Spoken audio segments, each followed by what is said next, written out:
میں اپنا ایک پیغام ریکارڈ کرنا چاہتا ہوں. اگر اس ملعون اور اس خبیث نمرود کی اولاد تک میری یہ بات پہنچ سکتی ہے تو پہنچا دی جائے.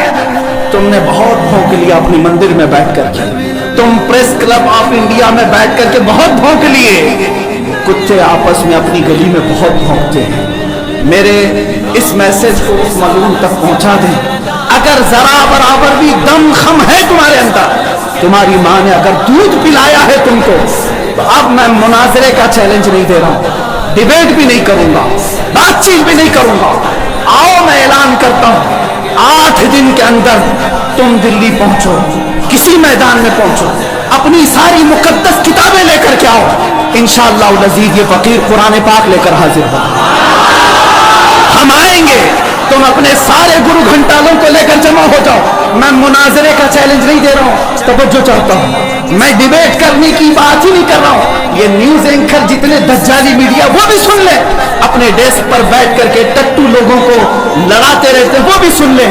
قرآن, اسلام, رسول کی ذات پر حملے کرانے کے لیے زرخرید لوگوں کو بٹھاتے, وہ بھی سارے نیوز اینکر, یہ پنڈت سب جمع ہو جائے میدان میں. یہ فقیر قادری حاضر ہوگا, ایک بڑی آگ جلائی جائے, آگ لگائی جائے. میں اس سے کہتا ہوں, میں بھی آگ میں داخل ہوں گا, تو بھی آگ میں داخل ہو جا. جو سلامت رہے گا اس کا دین ہاتھ پہچانا جائے گا.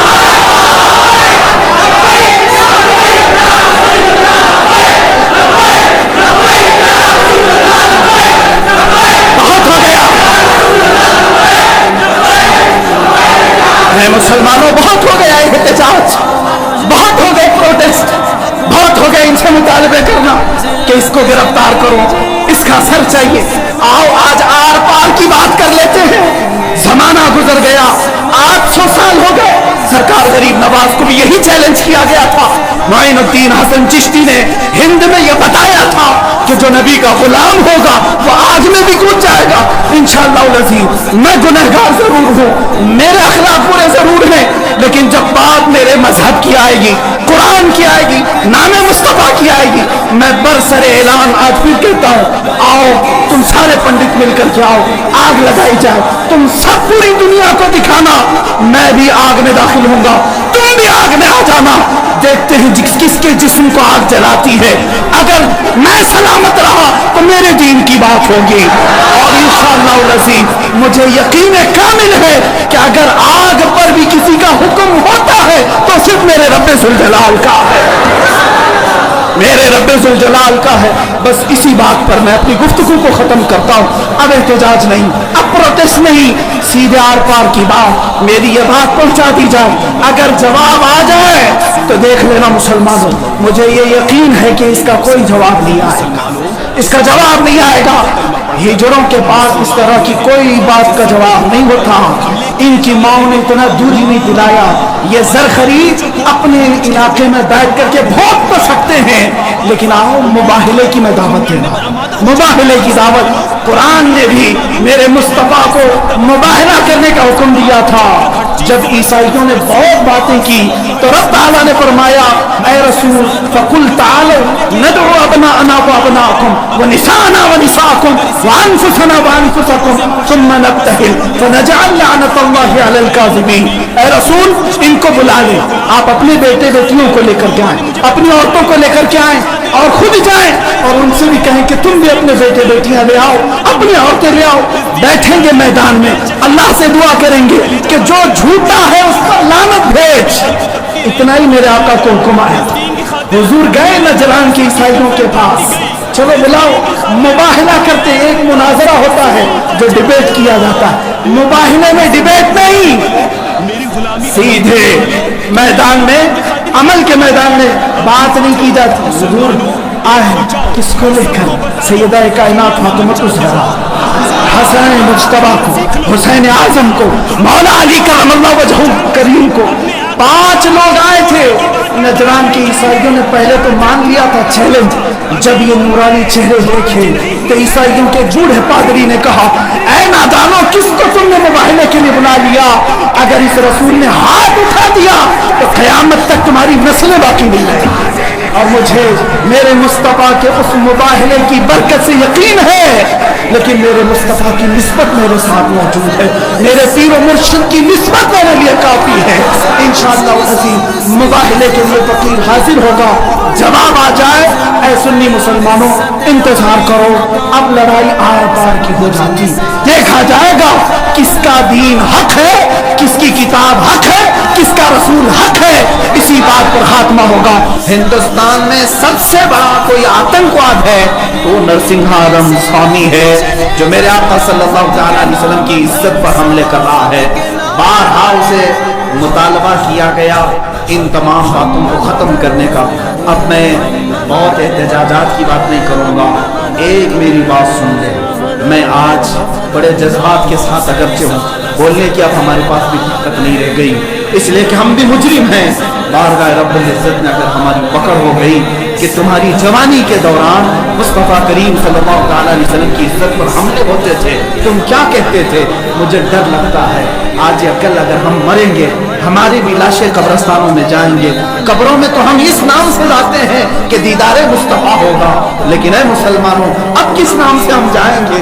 रसूल पाक सल्लल्लाहु अलैहि वसल्लम कब्र में तशरीफ लाए और फिर अगर हमें देख करके ये फरमाए, तू ही वो है जो मेरे नाम की गंदी गालियां सुनकर के अभी कब्र में लेटा, हमारे पास कोई जवाब नहीं है।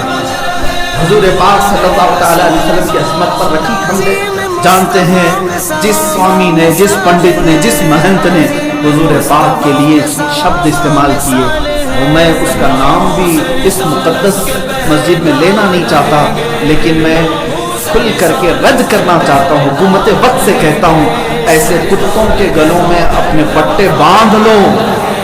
और सुनो, ये कहता है पंडित कि मैं बलिदान देना चाहता हूँ और मुझे कोई मुसलमान आके मार दे, कत्ल कर, ताकि हिंदू सब समझ जाएं कि मुसलमान हत्यारे होते हैं।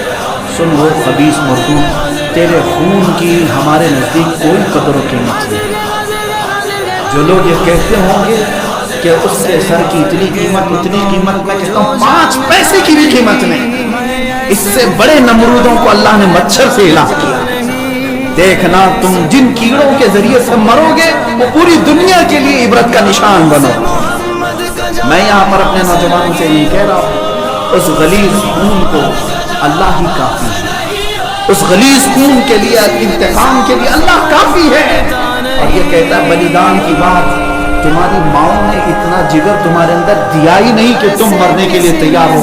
बुलाओ अपनी कौम को और फिर हम बताते हैं अज़मत रिसालत पर कौन कुर्बानी देता है। मैदान में आने के बाद पता चलेगा। अगर कोई अपनी गर्दन कटा सकता है तो सिर्फ नामे मुस्तफ़ा पर कटाया जा सकता है।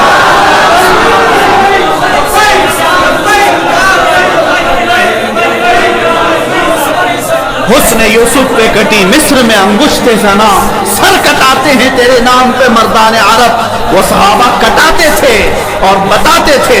आज अगर वो पंडित वहां बैठ करके कहता है कि मैं बलिदान देना चाहता हूँ, तू अपनी कोठे में बैठकर बलिदान दे ले, तेरे अपने घर में। लेकिन मैं जानता हूँ कि 1 लाख क्या, अभी अगर मैं हिंदुस्तान के नौजवानों को आवाज दे दूं तो पूरी दिल्ली की सरजमीन भर जाएगी। इंशाअल्लाह सारे नौजवानों के सर भी वहां पर लहराएंगे। मैं इंशाअल्लाह अनकरीब ऐलान करने वाला हूँ। क्या है नौजवानों, क्या तुम मेरी इस बात पर लब्बैक कहते हो? क्या तुम मेरी इस बात पर आवाज देकर लब्बैक कहते हो? क्या अगर हुकूमत वक्त ने उस मलऊन को गिरफ्तार नहीं किया या अज़मत रिसालत पर भौंकने वालों के गले में पट्टा नहीं डाला, तो हिंदुस्तान के हर कोने से मुसलमान अपने सर पर कफन बांधकर दिल्ली पहुंचे। आप तैयार हैं इस बात के लिए? इंशाअल्लाह अज़ीज़ अगर सर कटेगा, ऐ मुसलमानों घबराना नहीं, सबसे पहले इस फकीर का सर जाएगा इंशाअल्लाह। सबसे पहले हमारी गर्दन कटेगी। और ये मरना तो है ही आज या कल, अपने बिस्तर पर एड़ियां रगड़ रगड़ कर मरने से तो बेहतर है मेरे मुस्तफा की आजमत का परचम बुलंद करके दुनिया से जाए। इसलिए कि फरिश्ते भी हमारी लाशों के इस्तकबाल के लिए तैयार हो, फरिश्ते भी हमारी लाशों के इस्तकबाल के लिए तैयार हो। इसलिए कि फरिश्ते भी ये कहेंगे ये आम आदमी की लाश नहीं आ रही है, मेरे नबी पाक पर अपना खून निछावर करने वाला और इंशाअल्लाह वो पंडित अपने बुज़दिलों को जमा करने की कोशिश कर रहा है। और अभी मैंने देखा एक वीडियो नशर करके वो कहता है हिंदू भाइयों से मैं कहता हूँ कि तुम अपनी कुर्बानी के लिए तैयार हो जाओ। क्यों जहर फैला रहे हो, क्यों जहर फैला रहे हो हिंदुस्तान में? हमने कभी लड़ने का या जिहाद का ऐलान नहीं किया, अब तक हमारे किसी आलिम ने ऐलान नहीं किया। अमन के साथ रहने की तलकीन इस्लाम ने भी की।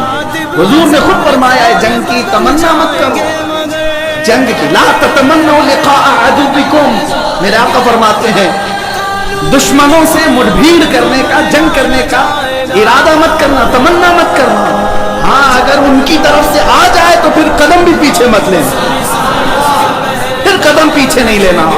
उस वक्त फिर तुम समझ लेना तुम्हारे साथ कौन होगा, प्राइम मिनिस्टर आएगा, होम मिनिस्टर आएगा, सीएम आएगा, ये सब उसी कोठे के लोग हैं। ऐ मुसलमानों फख्र के साथ आना, तुम्हारे साथ कोई अहले सियासत नहीं आएगा, तुम्हारे पीठ पीछे रसूलुल्लाह की जात होगी और तुम्हारे सर पर अल्लाह रब्बुल इज्जत की इनायत होगी। अल्लाह और उसके रसूल के भरोसे पर समझाएंगे इंशाअल्लाह। और याद रखना ये सिर्फ जज्बात की बातें नहीं, जोश की बातें नहीं, ये जो हालात हम पर पेश आ रहे हैं इसकी जो वजह हमारे बुरे अमाल तुम उनके हो रहा। मेरे आका सल्लल्लाहु तआला अलैहि वसल्लम फिर कोई नहीं छेड़ेगा तुम। ये तुम्हारे ईमान की गर्मी नापने की कोशिश करते हैं, ये तुम्हारे इश्क रसूल का बुखार नापते हैं। लेकिन फिर भी आज जो फ्रांस में गुस्ताखियों के कार्टून बिल्डिंगों में लगाए गए, इस मिंबर से ऐलान करता हूं फ्रांस की जालिम हुकूमत इस मीलाद में देखेगी इंशाअल्लाह। तुमने एक मोहम्मद का कार्टून बनाया है, हर नौजवान के सीने पर मोहम्मद लिखा हुआ पाओगे, हर नौजवान के सीने पर मोहम्मद लिखा हुआ पाओगे। इसलिए कि हमारे बुजुर्गों ने हमें ये सिखाया है कि खुदा एक पर हो तो एक पर मोहम्मद। अगर कल्ब अपना दोबारा करूं मैं, अगर मैं अपने दिल के दो टुकड़े करूं, एक पर अल्लाह होगा, एक पर मोहम्मद होगा। ये मेरा ईमान है। तुम कार्टून बनाकर सोचते हो तुम्हें हुजूर की सूरत का पता क्या है, हुजूर थे कैसे? तुमने जिसका बनाया है वो कोई और होगा। मेरा हबीब तो मोहम्मद था जिसको अल्लाह ने नाम भी ऐसा रखा। मोहम्मद का मतलब होता है सबसे ज्यादा तारीफ किया हुआ। दुश्मन भी अगर मेरे नबी का नाम लेगा तो उसकी जुबान से भी मेरे नबी की तारीफ हो ही जाएगी। हुजूर का नाम भी अल्लाह ने ऐसा रखा है कि हुजूर की बुराई करने वाले को भी पहले हुजूर की तारीफ करनी पड़ेगी। मेरे आका का नाम जो भी लेगा मोहम्मद, जिसका मतलब होता है जिसकी सबसे ज्यादा हम्द हुई। अब आगे बुराई करो, पहले तो तुम हुजूर का नाम लोगे तो तारीफ हो ही जाएगी। और खुदा ने उनके मर्तबे को बढ़ाए। कहीं वरफ़अना लका ज़िक्रक कहा है, तुम्हारे घटाने से कुछ नहीं होता, तू घटाए से किसी के न घटा है न घटे, जब बढ़ाए तुझे अल्लाह ताला तेरा। इंशाअल्लाह हर नौजवान को मैं ये दर्स देना चाहूँगा, पूरी उम्मत इस्लामिया को, मेरे अजीज आज तुम्हारे इम्तिहान का वक्त है। आज तुम अपने आराम की फिक्र करते हो या नामों से रिसालत की हिफाजत के लिए अपनी जान फिदा करने को फख्र महसूस करते हो। इमाम अहले सुन्नत फाज़िल बरेलवी रहमतुल्लाह तआला अलैह ने इश्क़ रिसालत का वो दर्स हमें दिया है। अजीजों, सिर्फ हुजूर के नाम पर फिदा होने की बात नहीं, बल्कि आला हज़रत हमें यूं कहते हैं, या रसूल अल्लाह करूं तेरे नाम पे जान फिदा, न बस एक जान दो जहां फिदा।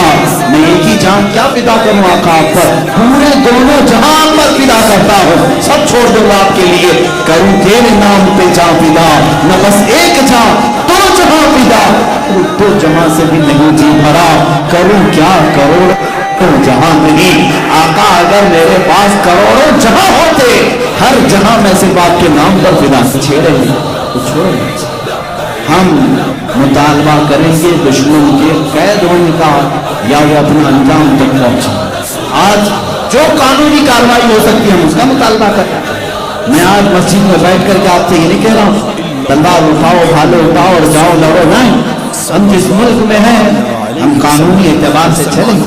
اگر اسلام کے خلاف کوئی حرفہ سرائی کرتا ہے، میرے نبی کی شان میں کوئی توہین کرتا ہے، یا قرآن عظیم کی آیات بینات پر انگلی اٹھاتا ہے، تو یہ میرے پرسنل چیزوں پر اٹیک ہے، یہ میرے اسلامک لا پر اٹیک ہے. تو ہم آواز اٹھائیں گے، ہم کہیں گے کہ آپ جس آزاد ملک میں رہ رہے ہیں ایک قوم کے ساتھ وہاں ناانصافی ہو رہی ہے. یہی تو ہم بات کر رہے ہیں. NRC CAA یہ سب مدعوں پر کیوں مسلمان پڑھ کے ہوئے؟ میرے عزیزوں ہم اپنے حقوق کا مطالبہ کر رہے ہیں اور آج بھی ہم قانونی لڑائی لڑ رہے ہیں. لیکن کیا کریں، ایک وقت رہے گا جب تک ہم پکارتے رہیں گے. ہم حکومت وقت کو بھی پکار رہے ہیں، عدلیہ کو بھی پکار رہے ہیں، لیکن جب سب بک جائیں، سب ایک میدان میں لنگے ہو جائیں، تو پھر آخری وقت وہی ہوگا جو اللہ کو منظور ہے. اللہ رب العزت جو چاہے گا وہی ہوگا، اور یہ وقت ہی بتائے گا کہ کیا ہوگا. لیکن میں آپ سب سے یہ ضرور کہوں گا، اپنا ڈیفنس، سیلف ڈیفنس ہر مسلمان سیکھے. ہر مسلمان کو چاہیے وہ اپنی جان کی حفاظت کرے، اپنے ملک کی حفاظت کرے. ہندوستان سے ہمیں بڑا لگاؤ، بڑا پیار ہے. اگر اس سے نفرت ہوتی تو ہم کب کے ادھر کے ادھر ہو جاتے، خیانت کے شکار ہو جاتے. اس سرزمین سے ہمیں اس لیے بھی پیار ہے کہ خواجہ ہند یہاں پر ہے، محبوب الہی یہاں پر ہے، ہم کروڑوں عاشقوں کا امام بریلوی کا تاجدار یہاں پر ہے. ہم اس ملک سے وفاداری کرتے ہیں، عزت کرتے ہیں اور حفاظت کا بھی عزم رکھتے ہیں. لیکن اس وطن عزیز کی سرزمین کو جو پلید کرنے کی کوشش کرے، جو فساد مچائے، جو فتنے مچائے، اس کے خلاف بھی آواز اٹھانا ایک حق بولنے والے کی ذمہ داری ہے.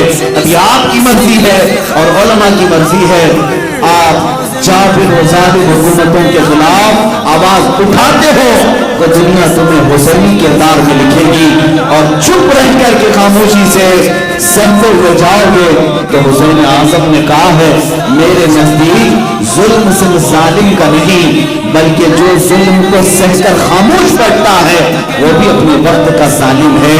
اس لیے کہ اس نے اپنی پوری نسل کو ظالم بنا، بزدل بنا دیا، اپنی پوری نسل کو بزدل بنا دیا. میری باتیں سخت ہوں گی لیکن آج میں جو کچھ بھی کہہ رہا ہوں ان الفاظ کا میں تنے تنہا ذمہ دار. میں بار بار کہتا ہوں میرا مجمع ذمہ دار نہیں. اگر آپ کو ڈر لگ رہا ہے تو آپ اٹھ کر جا سکتے ہیں اور کیمرے والے سے بھی کہوں کسی کی تصویر اس میں نہ ہے، بعد میں وہ کہہ سکے ان کو بیان میں نہیں تھی. آپ بول سکتے ہیں میں اپنی ذمہ داری اپنے اوپر لے رہا ہوں، اس لیے کہ جو زمانے کے تقاضے ہیں اس کو اگر امت کے سامنے اگر آج ہم نہ بولیں تو پھر جب زبانیں چپ ہو جائیں گی ہمارے صرف آزاد کاٹے جائیں گے. آج دیکھنے گیا یہی لفظ کی وجہ سے میں حدیث پڑھ کر کے اپنی گفتگو کو آخر سمیٹتا ہوں. حضور پاک صلی اللہ علیہ وسلم کے سارے غزوات، سارے جہاد اور ساری جنگوں کی تفصیلات بیان کرنا یہ مختصر وقت میں ممکن نہیں، لیکن اللہ رب العزت نے صحابہ کی جو مدد کی اور ان کو فتح عظیم سے نوازا، وجہ کیا تھی؟ یہ فرماتے ہیں جب تک تم جہاد کے ساتھ قائم رہو گے اللہ تمہاری مدد کرے. اذا ترکتم الجہاد، جب تم جہاد کو ترک کر چکے، حضور فرماتے ہیں اللہ تم پر ذلت مقرر کرے، تم ذلیل ہو کر زندگی گزارو. یہ پوری حدیث ہے، حدیث میں آپ کو اگر سخت لگ رہا ہو تو ذلت کی زندگی گزارو. سیلف ڈیفنس کا نام ہے اپنے حقوق مانگنا بھول گئے. اور سب سے افضل جہاد کیا ہے جانتے ہو؟ سب سے افضل جہاد میں آپ کو بتاتا ہوں، آپ بھی جہاد کرو. کیسا جہاد؟ حضور پاک سے پوچھا کہ سب سے افضل جہاد کیا ہے؟ تلوار کا، نیزے کا، بھالے کا، کون سا جہاد؟ اس زمانے بندوق کا، بارود کا نا. میں حدیث پڑھتا ہوں، اللہ کے نبی صلی اللہ علیہ وسلم نے فرمایا افضل الجہاد کلمۃ الحق عند سلطان جائر. میرے آقا فرماتے ہیں سب سے افضل جہاد ظالم بادشاہ کے سامنے حق بات کرنا ہے. جو آج آپ کر سکتے ہیں، آج کر سکتے ہیں الحمدللہ. اس منبر سے کے خلاف بولوں گا یہ افضل الجہاد، کیونکہ وہ ظالم ہے اور ایک طرفہ ظلم کے شکار ہیں یہ لوگ. ایک طرفہ ظلم मैं इस बात से खौफ नहीं कर रहा हूं, इसलिए कि तुम्हारी गलत नीतियों की वजह से, गलत पॉलिसियों की वजह से आज मुल्क के अमान को खतरा है। आज मुल्क में फसाद जैसे जो हालात हैं सिर्फ इसी वजह से कि जब तख्त किसी बंदर के हाथ में दे दिया जाए तो ऐसे ही होता है। हमारे यहाँ कहते हैं कौवे को बड़ापन दिया तो आगे का आप समझते हैं। वो सारी चीजें यही करता है। और किसी बंदर के हाथ में अगर लड्डू आप पकड़ा है तो मालूम नहीं लड्डू खाते कैसे, घुमाएगा घुमाएगा घुमाएगा पूरी बूंदी झड़ जाएगी, हाथ में कुछ नहीं रहेगा। ये पिछले 6 साल से घुमा रहा है लड्डू और सब झड़ चुका। तकरीबन बैंकें करप्ट हो गई, कंपनियां बिक गई। देख नहीं रहे आप लड्डू को कैसे घुमा रहा है, और उस वक्त तक घुमाएगा जब पूरा लड्डू खत्म हो जाए। बुरा लग रहा है अज़ीज़ निगरान, ये अफ़ज़ल जिहाद। मैं जब तक मेरी ताकत है अल्लाह के हबीब सल्लल्लाहु अलैहि वसल्लम की उस हदीस पर अमल करूंगा। हुज़ूर ने फरमाया मन रअा मिनकुम मुनकरन फलयुग़य्यिरहु बियदिही वमन लम यस्तति' फबिलिसानिही वमन लम यस्तति' फबिक़ल्बिही वज़ालिका अज़अफ़ुल ईमान। हुज़ूर फरमाते जब तुम में से कोई बुराई को देखे हाथ से रोके, अगर हाथ से रोकने की ताकत नहीं है जुबान से बोले, और जुबान से भी बोलने की ताकत नहीं है तो दिल में बुरा जाने। और हुज़ूर फरमाती ये ईमान का सबसे आखिरी हिस्सा है, सबसे कमजोर हिस्सा है। मुसलमानों तुम फैसला करो, कमजोर ईमान हो। अल्हम्दुलिल्लाह मुझे इतना तो है कि मैं बीच वाले में हूँ। हाथ से आज नहीं रोक सकते, जुबान से तो हम बोलते। हम अपनी जुबान का इस्तेमाल बुराइयों के खिलाफ इसलिए करें, हदीस रसूल में है जब बुराई देखो तो जुबान से रोको। तुम्हें अल्लाह ने अगर जुबान दिया है तो बोलो और अपने हुकूक का मुतालबा करो। यही एक बात है मेरे आका सल्लल्लाहु तआला अलैहि वसल्लम की उस अजीम 10 साला जिंदगी से जो हमें सबक मिलता है वो ये